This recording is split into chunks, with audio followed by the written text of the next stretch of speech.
Hola, ¿qué tal amigos? ¿Cómo se encuentran ustedes el día de hoy? ¿Qué enseñanzas están viendo que le está dejando toda esta situación que estamos viviendo? Bueno, yo quiero saludarlos con esta frase de la Biblia que me encanta porque es mi deseo para ti, para todos. De la segunda carta del apóstol San Pablo a Timoteo. Te deseo la gracia, la misericordia y la paz que proceden de parte de Dios nuestro Padre y de Jesucristo el Señor. Amén. Hoy vamos a leer un trozo del Evangelio de San Marcos en el capítulo 2 a partir del verso 23, que dice así. Un sábado en que Jesús atravesaba unos sembrados, sus discípulos comenzaron a arrancar espigas al pasar. Entonces los fariseos le dijeron: Mira, ¿por qué hacen el sábado lo que no está permitido? Él les respondió: Ustedes no han leído nunca lo que hizo David cuando él y sus compañeros se vieron obligados por el hambre. ¿Cómo entró en la casa de Dios, en el templo en tiempo del sumo sacerdote Abiatar, y comió y dio a sus compañeros los panes de la ofrenda, que sólo pueden comer los sacerdotes? Y agregó: El sábado ha sido hecho para el hombre, y no el hombre para el sábado. De manera que el Hijo del Hombre es dueño también del sábado. Palabra del Señor. Muy bien, pues ya saben, vamos a reflexionar a propósito de este trocito de la Biblia. Y en primer lugar tendríamos que preguntarnos, ¿cuántas leyes en el Antiguo Testamento hay que ya no son viables, ya no las cumplimos a partir de Jesucristo? ¿Y cuántas de esas leyes eran tradiciones nada más? ¿Cuántas eran disposiciones sociales? Y que habrá que entender, pues, qué bueno que a partir de Jesucristo entendemos las cosas de una manera diferente. Fíjense ustedes este relato del cual vamos a hacer reflexión.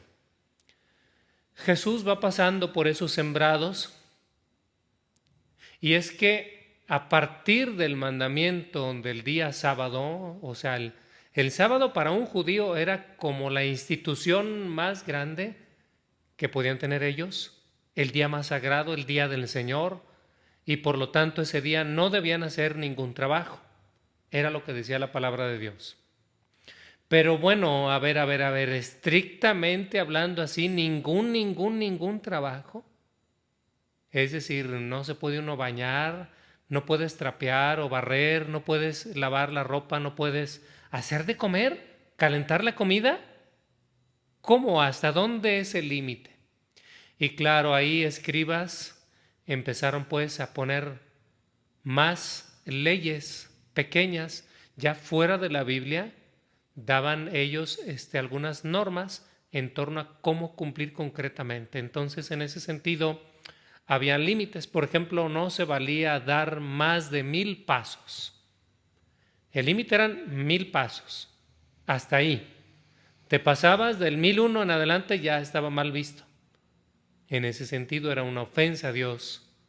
Y el pueblo de Israel consideraba pues el sábado como su día más sagrado porque en ese sentido imitaba a Dios. Fíjense que esto de la semana que nosotros vemos en la creación, que Dios hizo la creación, todo el universo en 6 días y el séptimo descansó. Claro que es un simbolismo religioso que hay que tener en cuenta y que es muy importante entender. Quiere decir pues que en la antigüedad fue un avance ya cuando inventaron la semana. 7 días, 6 de trabajo, 1 de descanso. ¿Cuándo logró la humanidad esto? Porque antes era trabajar y trabajar día tras día, no había ningún día de descanso. La humanidad llega a ese punto entonces en que se tiene que descansar Un día de cada 7 se inventa la semana. Y porque el 7 era un número muy simbólico. Bueno, pero para el pueblo de Israel esto tiene que venir de Dios. Por lo tanto, ellos, hasta que no entienden como un mandato divino, lo consideran como algo, una regla digna de seguir. Así fue como entonces queda como palabra de Dios dentro de la Biblia que hay un día para descansar. Y ese día debe ser dedicado al Señor. Fíjense ustedes que el pueblo de Israel por algo se ha salvado de no perder su fe, gracias y en gran parte a que ellos guardan el día sábado. El día sábado es un día de convivir en familia, es un día de oración, alabanza, de reunirse. Es un día en el que los niños se catequizan por los mismos padres. Donde quiera que estén los judíos extendidos, fíjense ustedes por cuántos siglos enteros los judíos no tuvieron un país, es decir, un territorio. ¿Dónde vivían? ¿Dónde estaban? A partir del año 70 que se destruyó la ciudad de Jerusalén, la diáspora se fueron a todos los rincones donde pudieron irse, estuvieron así regados por todo el mundo y bueno, finalmente después de la Segunda Guerra Mundial regresa. Bien, ¿cómo durante esos 19 siglos no perdieron su fe? ¿Qué fue lo que pasó? En gran parte es que ellos dedican pues bien esto del sábado. Y claro, Jesús no quiere disminuir eso, sino que se entienda adecuadamente. Porque ya en tiempos de Jesús estaba haciendo una ley que estaba oprimiendo al ser humano. Y aquí es lo interesante de este pasaje.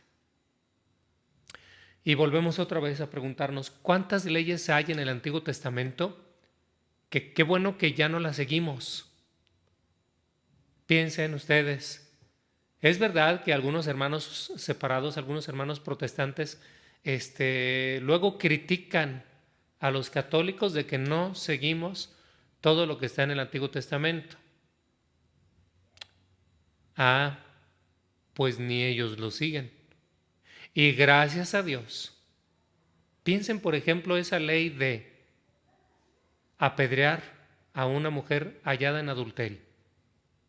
Piensen ustedes en esa otra ley del levirato famosa que le proponen a Jesús, se han de acordar.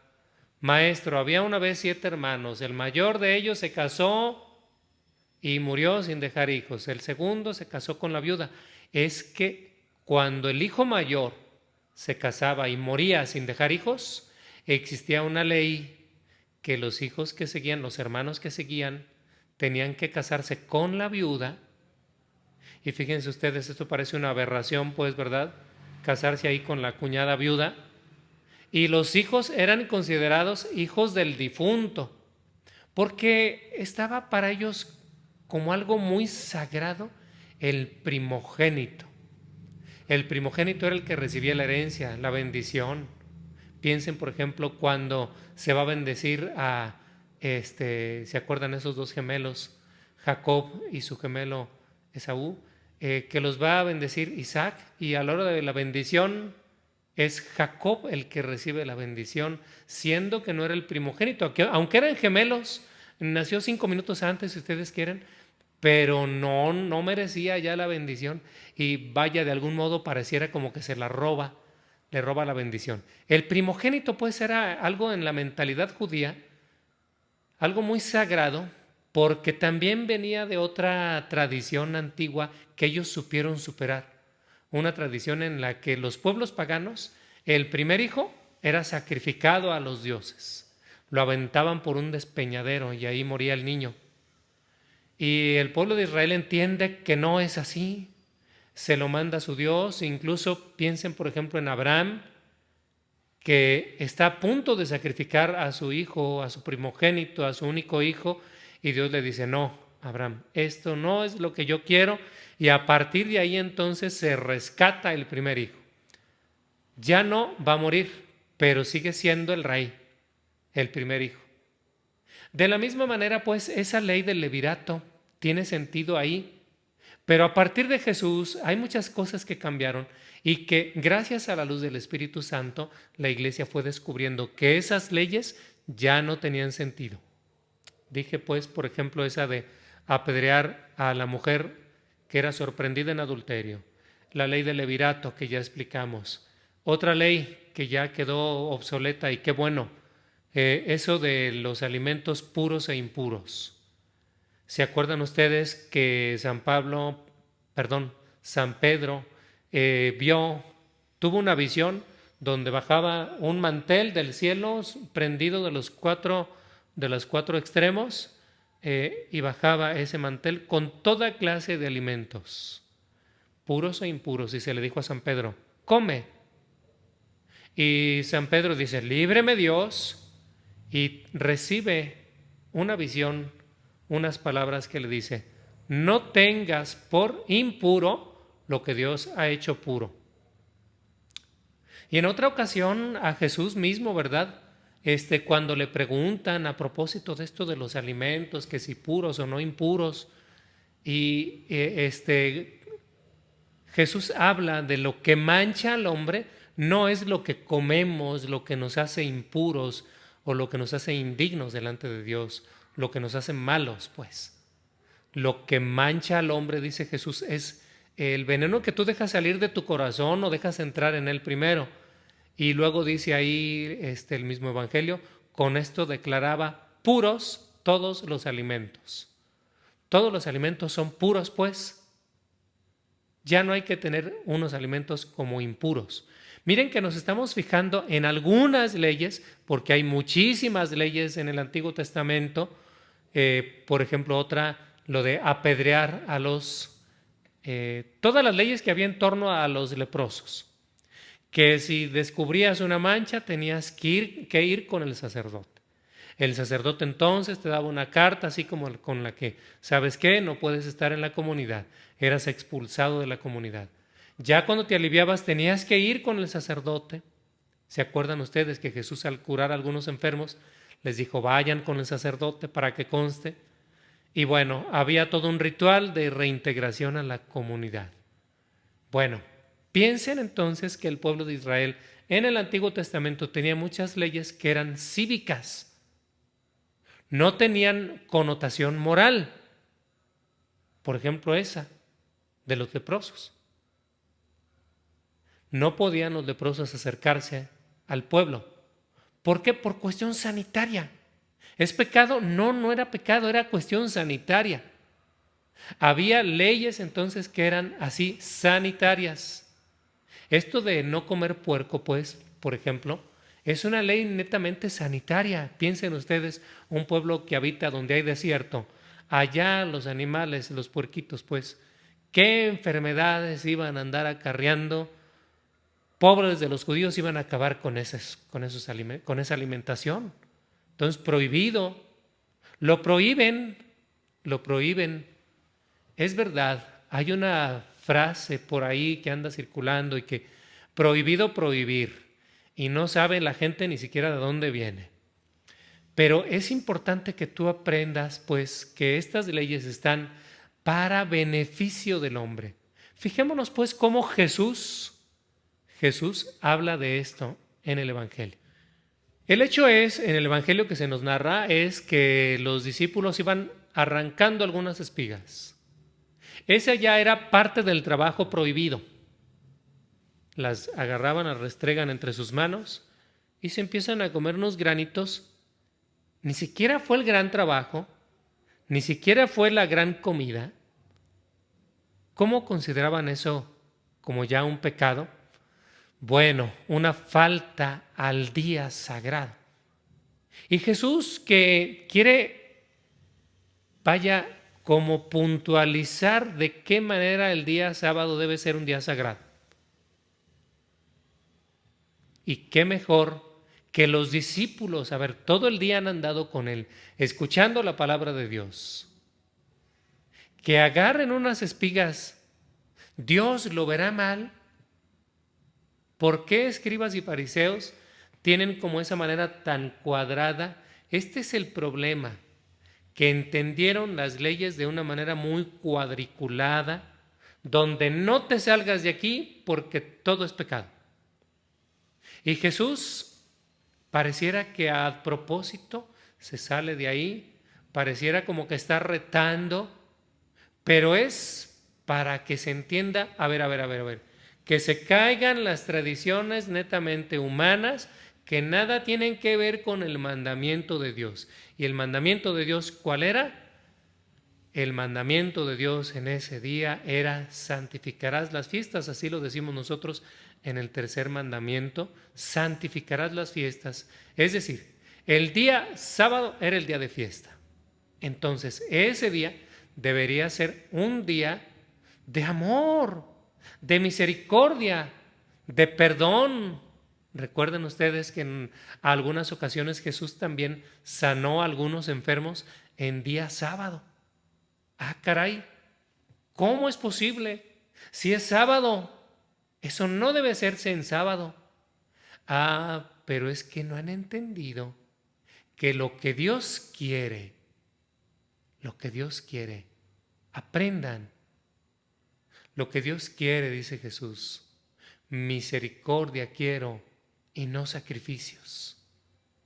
Se fueron por la letra de la ley y andaban buscando nada más que se cumpliera estrictamente la ley. Amas a Dios no importa tanto, cumple la ley. Ese era el problema. Y Jesús viene a rescatar, a purificar la religión, digámoslo así. Y con esos actos en los que los discípulos andan arrancando y Él permite que hagan eso, no se pone en contra. Y cuando escribas y fariseos, como dicen, se paran de pestañas y ponen el grito en el cielo, Él aclara: a ver, ¿no han entendido ustedes la Biblia o qué? Híjole, ¿cómo no han entendido a Dios? ¿No han entendido su palabra?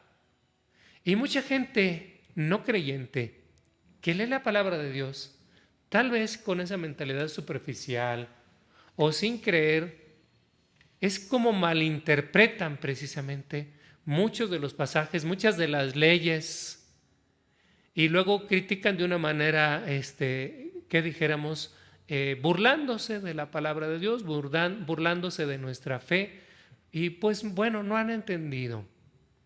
Jesús viene a explicarnos y sobre todo de qué manera lo vive. A ver, Jesús habla del reino de Dios. Reino de Dios. Un reino de Dios, sí, pero a favor del hombre.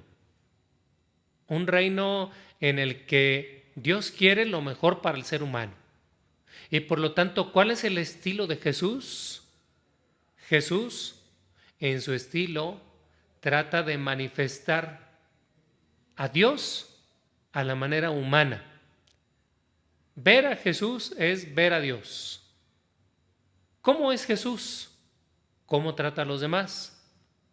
Y fíjense cómo se brinca muchas reglas sociales, culturales, religiosas, para depurar y que salga a la luz la verdad, la esencia de la fe.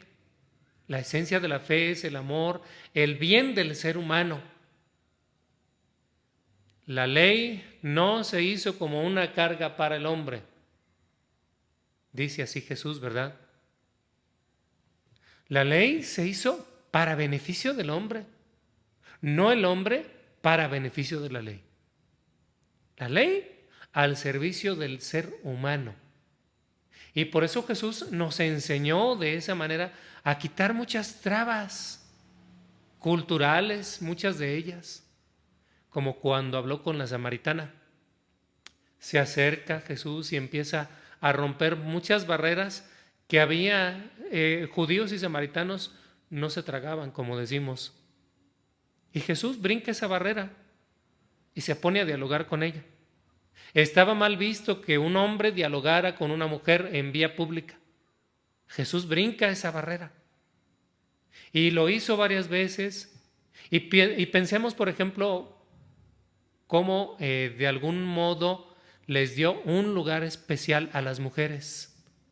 Acabamos de celebrar la fiesta de Santa María Magdalena el 22 de julio y recordaba yo cómo María Magdalena, Jesús le da un lugar primordial. ¿Por qué? Porque fue fiel en su fe. Piensen que los apóstoles no estuvieron en ese momento. Es ella la que está ahí presente, arriesgándose, pero ella está queriendo ver a su Señor. Y entonces Jesús se le aparece ya resucitado y le dice, ve y diles. Ella se convierte en apóstol de los apóstoles, un lugar privilegiado. Entonces, en aquel entonces, las mujeres no tenían ni voz, ni voto, ni podían ser. Y ahora Jesús le da ese lugar privilegiado. Entonces, ¿qué nos está queriendo decir Jesús? ¿Qué nos quiere decir? ¿Cómo debemos guardar el día de Dios? ¿Cuál es el día de Dios? Y miren cómo para nosotros los católicos, los creyentes en Jesucristo, entendemos lo siguiente, que si en la primera creación de todo el universo Dios descansa el séptimo día, ahora con la muerte y resurrección de Cristo ha sido una nueva creación. Se ha regenerado la humanidad, se ha restablecido la humanidad. Por lo tanto, el nuevo día de Dios es el día en que Cristo resucita. Porque es más importante, y yo te lo preguntaría a ti, ¿qué es más importante? Que un padre de familia le dé, qué sé yo, un carro a su hijo, o que si lo ve enfermo de los riñones, le done un riñón. ¿Dónde pensarías tú que el padre fue así como más entregado, más bondadoso, le dio más? Y bueno, espero que coincidas conmigo, que es en el momento en el que el papá mismo está dando su vida misma, parte de su vida. Al donarle un riñón tiene una probabilidad de menos 10 años de vida. Le está entregando ahí eso. Ahora, Jesús no entrega un riñón, entrega su vida entera por nosotros. ¿Dónde es la manifestación más grande de amor de Dios por nosotros? ¿Cuando crea el universo? ¿O cuando su Hijo muere en la cruz y resucita al tercer día para darnos vida eterna? Bueno, exactamente. Es en el momento en el que Jesús entrega su vida por nosotros.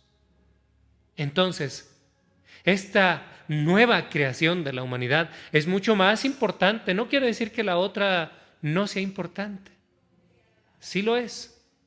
Pero dado que Jesús dijo que iba a ser una alianza nueva y eterna, dado que Jesús vino a restablecer muchas cosas y a instaurar un tiempo nuevo de bendición y de amor, entonces entendemos que en Él y a partir de Él existe una nueva creación y por lo tanto el nuevo día de Dios para nosotros es el día en que Cristo resucita, el domingo. Y así lo entendieron los apóstoles. Y si vemos, por ejemplo, en el libro de los Hechos de los Apóstoles, ¿verdad? Muy bien, entonces primero vamos a leer Hechos 2:42, que dice así: los que habían sido bautizados se dedicaban con perseverancia a escuchar la enseñanza de los apóstoles, vivían unidos y participaban en la fracción del pan y en las oraciones. Palabra de Dios. Bueno, aquí en este primer texto lo que queremos comprobar es que en el libro de los Hechos de los Apóstoles, el primer nombre que se le da a la celebración de la Eucaristía, a la celebración de la misa, o sea, lo que entendieron los apóstoles que pasó en la última cena, que Jesús les dijo, hagan esto en conmemoración mía. Una vez que Cristo muere, resucita y empieza la comunidad, los primeros creyentes, aquí estamos viendo ya, se reúnen para celebrar la fracción del pan. Aquí le están dando ese nombre a la misa. pero no dice qué día de la semana, ¿verdad? Y si nos vamos a Hechos 20, el capítulo 20 del mismo libro de los Hechos de los Apóstoles, en el verso número 7, encontramos lo siguiente. Dice: el primer día de la semana nos reunimos para la fracción del pan. Pablo tenía que irse al día siguiente, les estuvo hablando y prolongó su predicación hasta la medianoche. Palabra de Dios. Bueno, aquí sí se habla de qué día de la semana se reúnen para la fracción del pan. El primer día, es decir, el domingo.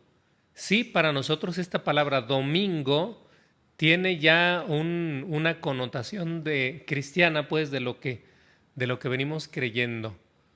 Domingo significa día del Señor.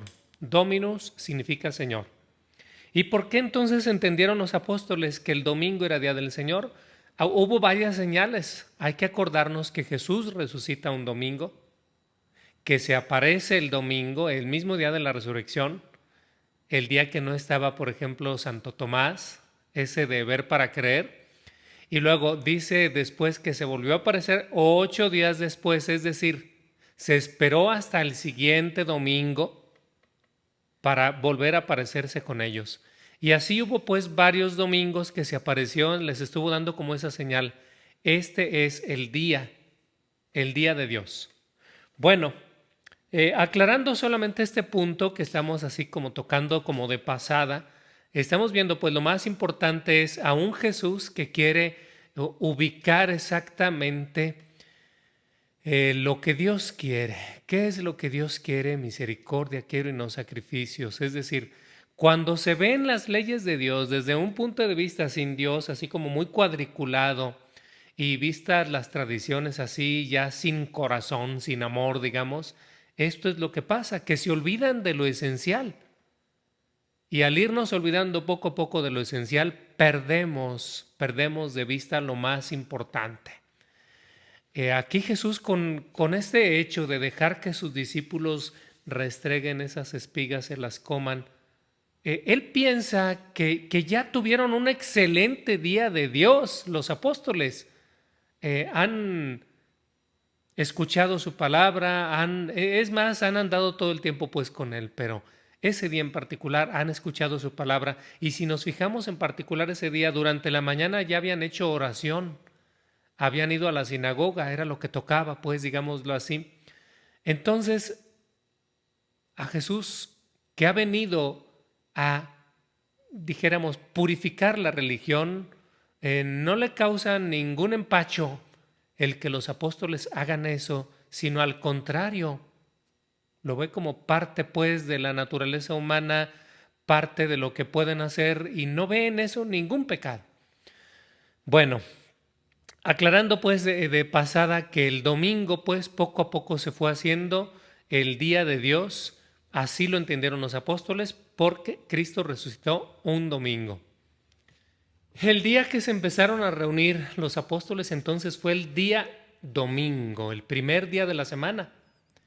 Es cierto que a veces nosotros nos confundimos, pensamos que el primer día de la semana es el lunes. No, el primer día de la semana es el domingo. Recordando pues ese antiguo esquema, ¿no? De que el séptimo día era el sábado y la semana empieza el domingo. Y el primer día de la semana era el día en que se reunían, porque ese día resucitó Jesús. Fue el nuevo día del Señor. Bueno, entonces, miren ustedes, Jesús quiere que nosotros comprendamos que Dios quiere nuestro bien y que si puso mandamientos, no es así como para estar jodiendo al hombre. ¿Cuál es la intención de Dios? Si nosotros descubriéramos que la voluntad de Dios es siempre nuestro bien, Dios quiere nuestro bien, así lo manifestó Jesús, así lo vivió Él. Nunca hay que ver los mandamientos entonces como una obligación, como una atadura. Es necesario buscar esa libertad interior, es necesario percibir el amor. La diferencia es esta.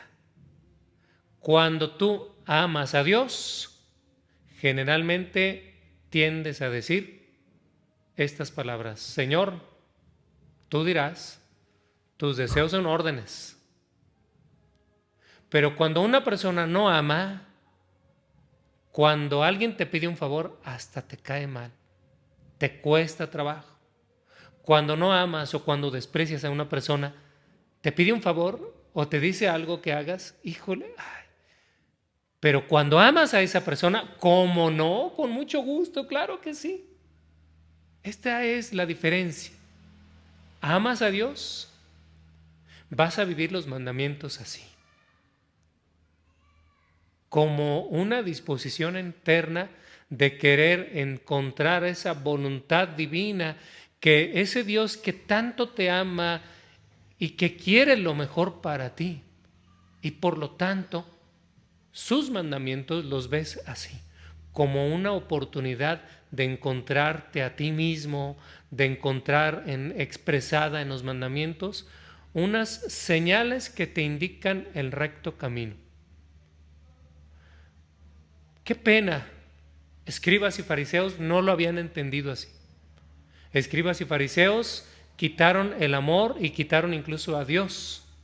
Y tenían más bien como un Dios policía, un Dios sargento que les estaba exigiendo, y por lo tanto tenían que cumplir a ciegas y sin ver el beneficio del ser humano. Pero llega Jesús y con estos hechos trata de explicar, trata de dar a entender cómo Dios nos ama y cómo ha expresado sus mandamientos. Y los mandamientos que están en la Biblia, en el Antiguo Testamento, hay que ver que muchos de ellos son leyes sociales, otras son leyes religiosas, otras son leyes morales. La parte moral se va purificando y hasta encontrar su plenitud en Jesús. Cuando le preguntan, Maestro, ¿cuál es el mandamiento más importante de la ley? Y bueno, se lo pregunta un escriba. Y vaya que la pregunta estaba como para hacerse, porque entre los judíos tenían más de 400 mandamientos. Imagínense nomás. Entonces por eso Jesús explica. Sí, el mandamiento principal es: amarás a Dios sobre todas las cosas, con todo tu corazón, con toda tu mente, con toda tu alma, y a tu prójimo como a ti mismo. Esos tres amores son en los que radica y descansa todo el fundamento bíblico. El amor a Dios, el amor al prójimo, el amor a ti mismo. Van de la mano, los tres van juntos. En otra ocasión voy a poner otro tema a propósito del amor. Por lo pronto, hoy quedémonos con esta sensación de que Jesús viene a purificar, a que entendamos mejor nosotros los mandamientos que están en la Biblia. Hay que entenderlos sobre todo desde el criterio principal, que es el amor. Y desde ahí hay que entender que muchas de las leyes de la Biblia, qué bueno que ya se quitaron. Incluso, no sé si ustedes sabían, por ejemplo, San Pablo, por ahí en alguna ocasión, dice que las mujeres en el templo siempre entren con la cabeza tapada. Antiguamente era un signo, pues que así se entendía, ¿no? Las mujeres, cabeza tapada; hombres, al contrario, cabeza descubierta. ¿Por qué? Porque era como quitar las diferencias sociales. En la antigüedad, el peinado de algún modo reflejaba tu estatus social, y para los hombres el sombrero. Entonces, dentro de la celebración eucarística, todo es igual. Entonces, quítate tu estatus social. Por lo tanto, la mujer se ponía una pañoleta, el hombre se quita el sombrero. Era quitarse el estatus social. Entonces, todas esas leyes del Antiguo Testamento habrá que entenderlas desde Jesucristo, desde el amor. Algunas ya las quitamos y qué bueno. Y es preciso que nosotros aprendamos, al estilo de Jesús, a purificar nuestra fe. ¿Qué es lo que Dios quiere? ¿Qué es lo que Dios quiere para ti? Misericordia quiero y no sacrificios. Y así que ponte a pensar también cómo muchas veces nos hemos puesto nosotros mismos leyes anticuadas. ¿Cuántas veces la gente se propone hacer una manda famosa? Una manda. ¿Qué vas a hacer? Voy a ir de rodillas hasta la Basílica de Zapopan, y llegan con las rodillas sangrantes y no sé, sintiéndose triunfantes, heroicos, rodilla sangrante. Uy, no quieren ni siquiera que les limpie, no deja que me vean la sangre, para que vean qué valiente soy y qué sacrificado y cuánto le ofrecí a Dios. ¿De verdad? Y luego al rato ahí estás quejándote de las rodillas.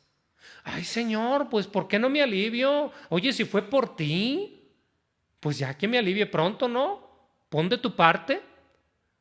¿Realmente Dios quería eso? Que te flagelaras, que te pusieras un nopal con espinas en el pecho o en la espalda, como he visto algunas personas que lo han hecho. Otro tipo de mandas que van, qué sé yo, a visitar a la Virgen de San Juan de los Lagos, caminando, ay, llegan muy cansados y por lo tanto nada más entran al templo, ya vine, madrecita, muy bien, y se salen y a emborracharse, porque bueno, venían bien cansados. ¿Es día agradable a Dios eso? ¿Eso era lo que quería el Señor? ¿Por qué mejor no prometemos portarnos mejor? Ahí sí aplaudo yo a mucha gente que llega, Padre, quiero hacer un juramento. Voy a jurar por 6 meses, por un año, no tomar licor, porque ya no puedo y solamente con el juramento me detengo. Muy bien, sale. Vamos haciendo el juramento delante de Dios. Es decir, prométele a Dios cosas que te ayuden a crecer en el Espíritu. Promete, en lugar de esa manda, prométele que vas a hacer un curso de Biblia, estudia la Biblia. Prométele que mejor vas a participar en la misa y vas a comulgar. Prométele que vas a tratar mejor a tus trabajadores, a tu gente, a tu familia. Prométele cosas que ayuden al reino de Dios. No te pongas leyes anticuadas que no ayudan, no propician al reino de Dios. Porque el reino de Dios es el ser humano plenamente viviente. Esto lo dijo allá hace mucho uno de los grandes santos, San Ignacio de Antioquía. El ser humano, perdón, el reino de Dios o la gloria de Dios es el ser humano plenamente viviente, con todas sus capacidades, sin complejos, sin nada sin leyes que lo estén manipulando. Libérate de esas leyes. Las leyes de Dios en el recto sentido siempre te van a hacer mejor persona. Siempre te van a ayudar a crecer en el Espíritu. Si no lo estás sintiendo así, es que no las has entendido bien. Y debes purificar tu fe. Y debes meterte a tratar de comprender mejor a Jesús y su estilo, que te ayuda y te reta a ser mejor persona. Pues mira, qué belleza esta reflexión a propósito de este pasaje que nos invita a practicar la misericordia, el amor, que las leyes las practiques así, desde el amor. Otra vez te digo eso. Si tú amas a Dios, le vas a decir, tus deseos son órdenes, Señor. Voy a cumplir tus leyes. Que me cuesta, híjole, sí, es verdad, cuesta. Pero con el amor de Dios, con la ayuda de Dios, con la gracia de Dios, vas a poder realizarlo. Pues ánimo, hermano, déjame darte la bendición. Que el Señor Dios Todopoderoso te bendiga, te guarde, te muestre su rostro, te dé la paz, te conceda su amor maravilloso y te bendiga en el nombre del Padre y del Hijo y del Espíritu Santo. Amén. Bueno, pues comparte esto, llévalo a más personas que se enteren. Va a haber más temas a propósito de esto, de las leyes del Antiguo Testamento y cómo Jesús vino a reivindicar al ser humano, a que estemos siempre creciendo en el amor. Y te invito a que veas a ese Jesús así, a que no pienses que ser católico es cumplir las leyes de una manera ciega. No, no, no. Es cumplirlas con mucha luz y con mucho amor. Vivirlas desde ahí. Pues comparte esto, que llegue a más personas y que tengan ustedes un excelente y maravilloso día. Dios les bendiga.